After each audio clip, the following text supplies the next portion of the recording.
Hello and welcome to In Conversation. It is that time of the year again when the union budget is set to be presented. The Indian economy is bouncing back from the stresses and strains of COVID-19, but the economic recovery is still fragile. So could this budget be one of the most consequential budgets that India has seen over the last several years? And what does India Inc. expect from it?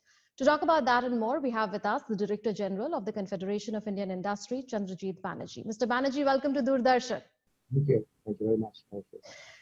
The Indian economy continues to face headwinds, even though an economic recovery is taking shape. Prime Minister Narendra Modi, in his address to the World Economic Forum, has signaled a major push to manufacturing, infrastructure, technology, as well as urbanization.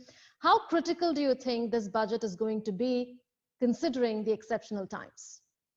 So this is really exceptional times, and we have several things to note as we go up to the budget. And you referred to the Honorable Prime Minister's mention of some important priorities in the World Economic Forum meetings of the Davos. But then today we are in times which are like that one has never seen in 100 years. And the Finance Minister mentioned about that when he spoke in December. He also mentioned that this is going to be a budget like never before.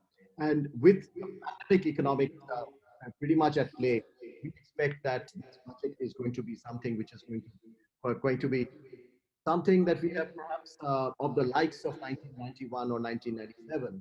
And the government's prudent management of the pandemic, as I clearly believe in it, has led to the expectations of the RBI terming what it said to be a good summer. So the advanced estimates are pegged at 0.6% positive growth for the second half of the year, and the IMF has also very strongly given a strong forecast for 2021. And we must also remember that this budget is coming of 1st February with already 3 tranches of Atmanirbhar Bharat package, which we had seen over the last years, which has really played out to be beyond expectations, if I can say. And if we include the RBI liquidity measures, which was very strong support, all in all, it comes to about 30 lakh crores, which is about 15% of our GDP, which really has helped us contain the crisis to a very great extent. And there has been major reforms in the areas of the MSME definition, reforms in disinvestment, opening up of the nuclear energy and space power sector. All of this has been announced, and some of it has been implemented pretty quickly, if I can say. And the vaccine also gives confidence. Money gives the ability to spend, and we need this cocktail really to work. And therefore, we look at a budget which will be a budget for all, and leave money in the hands of people, which is going to be very, very critical as we go along. And one very important point is, while the pent-up demand post the lockdown and the festival demand have driven a very good recovery, as we have seen in the last few years. We have certain sectors doing extremely well. The budget really would need to ensure that all of this is sustained. And so this, coming back to the point to which you mentioned, where the Honorable Prime Minister really talked about manufacturing. So that's where I believe, therefore, we will see a lot for the sectors which are not doing all that well. He spoke about technology, and I think that's where the budget for all comes in, because technology, the digital technology especially, would really be something that needs to be leveraged to make this a budget for all. That's very important. So you've given a broad overview with regards to expectations from the budget. And like you said, in the past 1 year, there have been several targeted measures that have been rolled out in order to contain the impact of the pandemic on the economy. And the Prime Minister also spoke about how 4 to 5 mini budgets were presented in 2020. Having said that, do you expect this budget to focus on targeted spending across some sectors, or do you expect the budget to do that and go beyond that and reorient the economy for the present times? So it's a very important point, and I think I would really see that there should be certain priorities which the budget would have when you speak about spending, etc. So if I can lay out the priorities, I would think at this point in time it is a no-brainer to say that we need to see a very strong focus on healthcare, and all economies, all countries would need to do that. And I would really I will really look out in the budget as to what is there in terms of healthcare and healthcare spending, in terms of seeing how we can secure our nation as we go along. We have a huge scope there. We need to go to a 3%, 3% spending over a period of time. We need to build up rural infrastructure on health. So that's going to be a big priority area for me. Having, again, referring to the Prime Minister's speech, and I would think for a growing nation like ours, we feel that there has to be a big impetus towards infrastructure, and that has many multiplier effects. And I would definitely see a lot of public spending coming in, in terms of creating that to be a priority. And I would really look at that very carefully. The third, I would imagine in today's context, is to really look at education. That's going to be, again, education and skilling. And I put that together because we talk about employment, we talk about employability. And I would think that, again, I would really look forward to seeing in the budget a stronger focus and spend on education and skill development. And I think that's going to be very critical, because today we need new skills.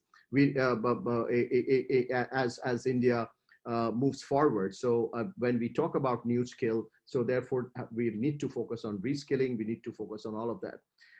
I would imagine that it is time for us, looking at what's happening in certain parts of our border, that we need to have a strong spend on defense. And I would imagine that this is going to be very important, because this is, again, has a very strong effect. This has an effect on what domestic industries could actually be a part of this defense need of our country, and therefore which it boosts manufacturing, etc. It also looks at how the scope of foreign players who can come and invest here and really look at being a part of this defense need of our country. So which I would see that a very strong focus coming on the defense area. And last but not the least, and I would really like to focus on a lot on sustainability. I think globally we are talking about sustainability, we are talking about climate change, and it's a very important point. And this is one area where India has shown phenomenal leadership across, especially in the last few years and across many years. And I think that's something that we need to keep ahead. We need to focus on that. Of course, there are, listening again to the Prime Minister in Davos dialogue, I think looking at how digitization and technology there can be used to make budget linked to common man is going to be very important. And India has done exceedingly well on that front. And so I would like to see going forward that to be a very major area, to see that benefits accrue to those sections of the society who need it. So you've outlined the priority sectors for the budget, but there was an Oxfam report that was recently released, and that pointed to how COVID-19 deepened inequalities in wealth, gender, and in more sectors. Do you expect the budget to address those disparities? Yeah, again, an important point we have seen, and I have been saying that this budget has to be a budget for all. And so in that context, the vulnerable sections of the society has really suffered deeply, as we have seen in the Oxfam report, which you referred to, which said that 1.7 lakh people lost jobs each hour, if you really look. And many have seen incomes being reduced. So these sections of the society would require and deserves real relief from the budget. And the way I would think is going to be through job creations, through areas like Manrega. Increase in the Manrega outlay is something that I would really like to see, which is going to be very important. And also, a very strong focus on the rural sector, a very strong focus on the rural infrastructure, and all of that would lead to giving us something to those stressed sections of the society, which is going to be very important. If the priority sectors that you have outlined need to be addressed in the budget, there will be a need for greater fiscal support. Do you expect greater flexibility on the fiscal consolidation roadmap, and maybe a switch over to a range instead of a fixed target that constrains funding? I would think on the fiscal side, this is this is the time when India would need to loosen its purse strings, so to say, and we should we should do that. And we should not look at the entire fiscal issue as a 1 year issue. We should look at it over a period of 3 4 years. The deviation was required. The deviation is important, and it's a now or never situation. So when we really look at the deficit, we should look at over a period of 3 to 4 years as to how we can define a roadmap and can get back to the path. So that's the roadmap that we should be looking up in the budget. And of course, there are many ways to see how we can address these situations, like very we would need to uh, be pretty much realistic in saying that how we can make certain things like the disinvestment plan, say for instance, work and get implemented very strongly. And there are many other areas like the land monetization of all of it. So I am not really much concerned about it. I think we need to be aggressive, and I would really need to see good implementation on the fronts that I spoke about, and I would really look at a roadmap. Fair enough. So, in addition to public spending, what can the government do to give a boost to demand, which has dampened? So, the confidence of consumers that has to be restored, and the vaccine will encourage people to return to market. And in fact, it is not just a vaccine for health of individuals, but also a vaccine for health of the economy. And we need to make a demand side approach to the economic revival, as you mentioned. And on the demand side, if you really look at today, when we have talked to a large number of CEOs across the country very recently, one sees a lot of optimism in the air for the FY 2022, and many of the CEOs polled also expect that we did our polling, or expected the GDP growth to be in a strongly positive region, with several CEOs indicating their business operations to almost normal to pre-COVID levels. They are really optimistic also on hiring. And a few of them were also concerned about job losses, definitely. But many of them also indicated providing increments in the coming year. So a clear action for the budget is to make payments due to industry, including all the delayed payments, the tax refund, and money stuck in arbitration and tax litigation.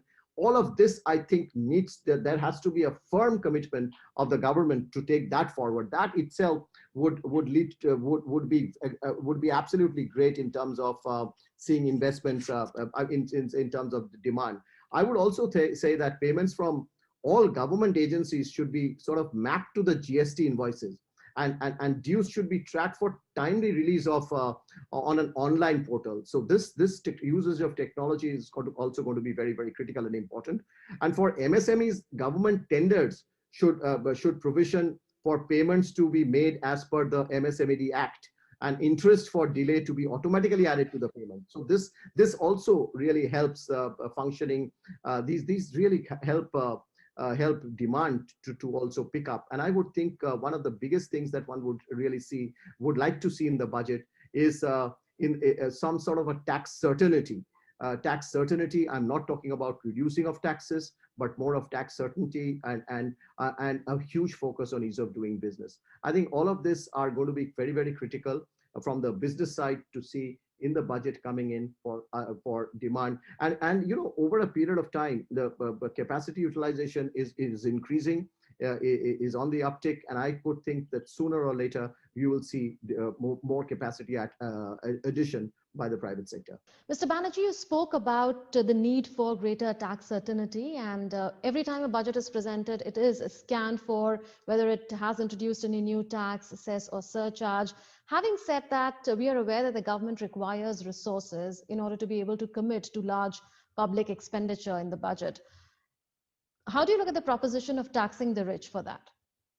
So I think this is a time when all must contribute to the efforts to revive the economy.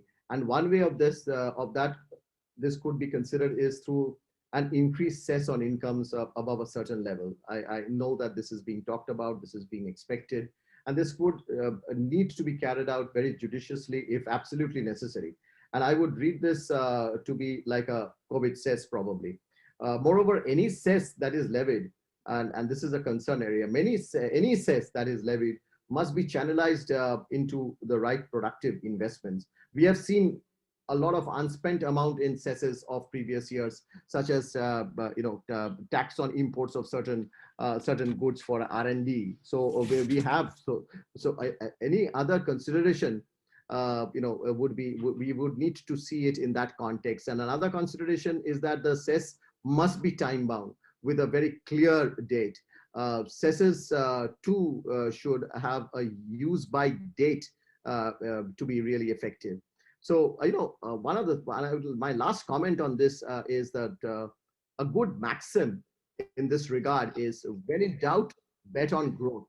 And I think if we bet on growth, if we focus on growth, I think we will see to it that revenues come, and we should not be, and taxes could be much more judicious.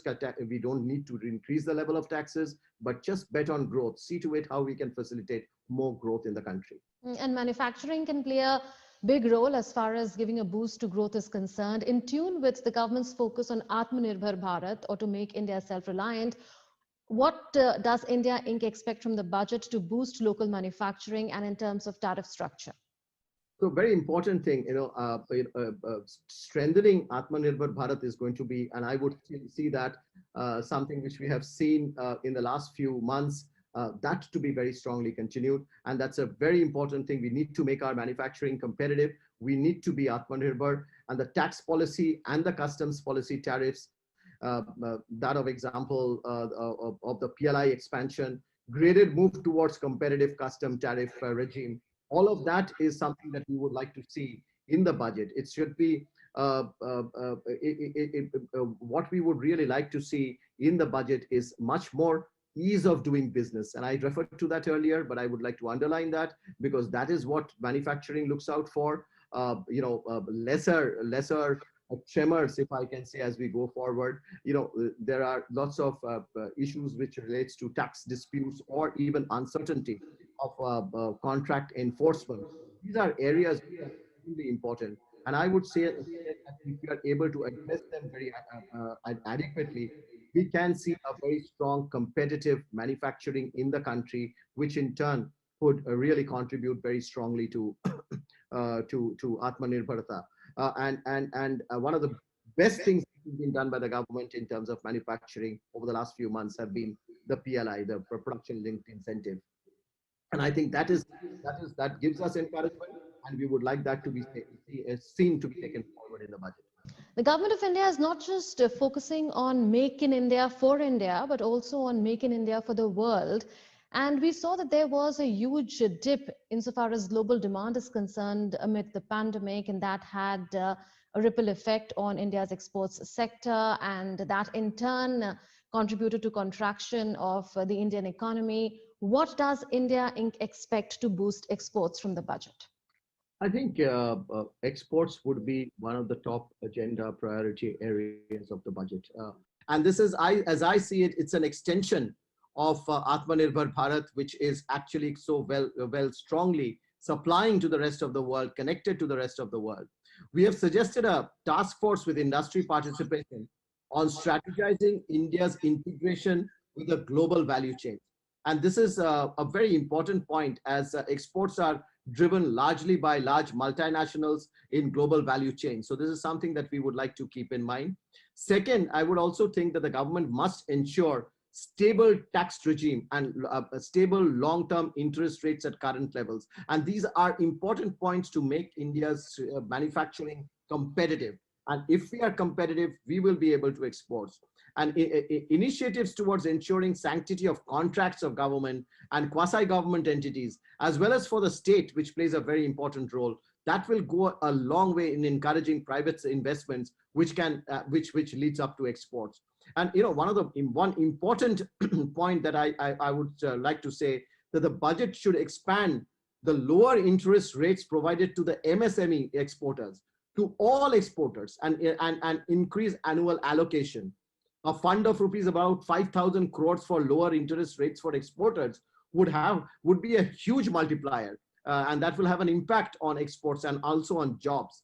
And lastly, the trade infrastructure for export scheme, the TIES, that has an annual outlay of 50 crores outlay, and that needs to be increased to 100 crore.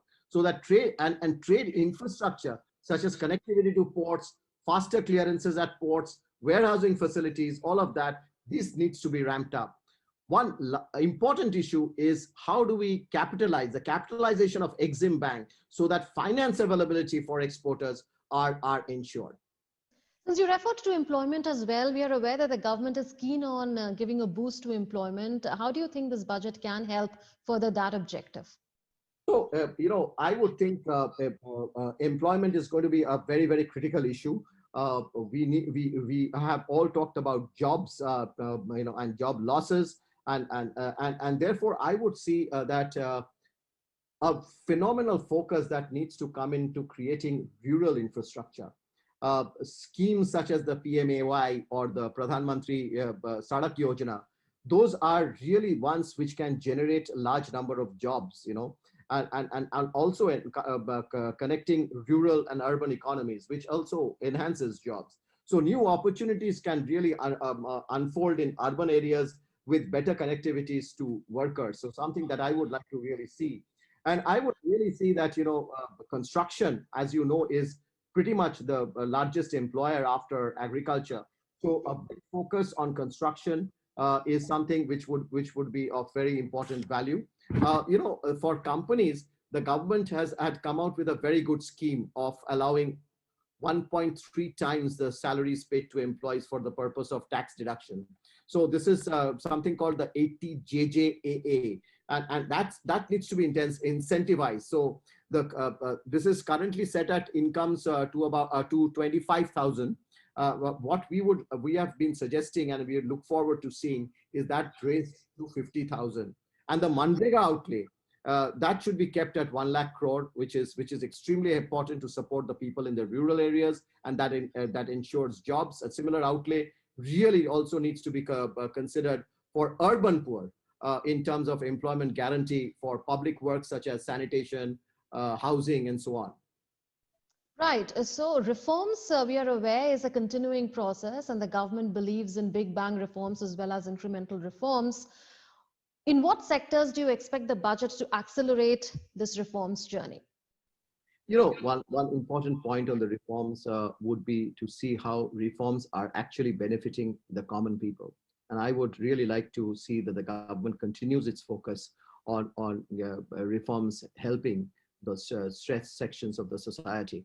So, how digitization, say, for instance, has been one big thing that the government has done over the last few years. And I would like to see that focus continuing to help those who are to make the reforms reach out to a large number of people. So that's very important point. So technology by the government using a lesser interface, physical interface with the government is something that I would like to see. The other areas of reforms, which is going to be very, very critical, is, of course, I would like to see somewhere land reforms coming back.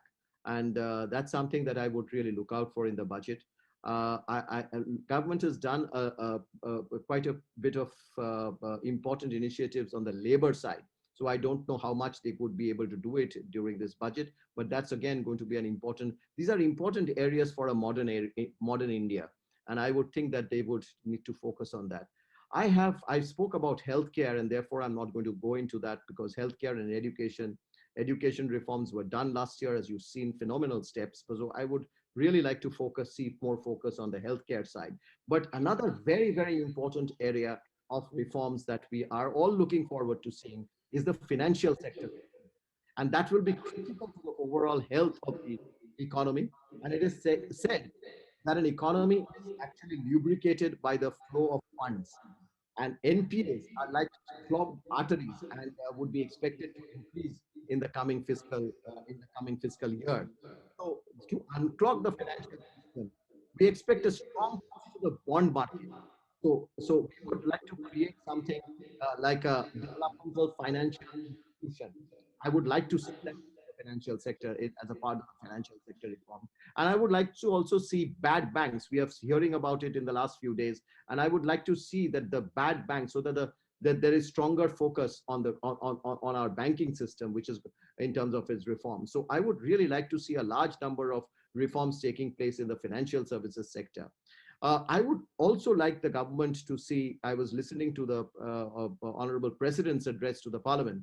I would also like to look at the continuance of the current system of encouraging farmer producer organizations and expanding the electronic marketplace for crops that can be expanded. And I think that's one big area. So the agriculture reforms must also continue. These are going to be very, very critical, important signals. So reforms could be across the spectrum. We saw how the services sector bore a lot of brunt of the lockdown. We saw how hotels, hospitality, tourism, etc. were badly impacted.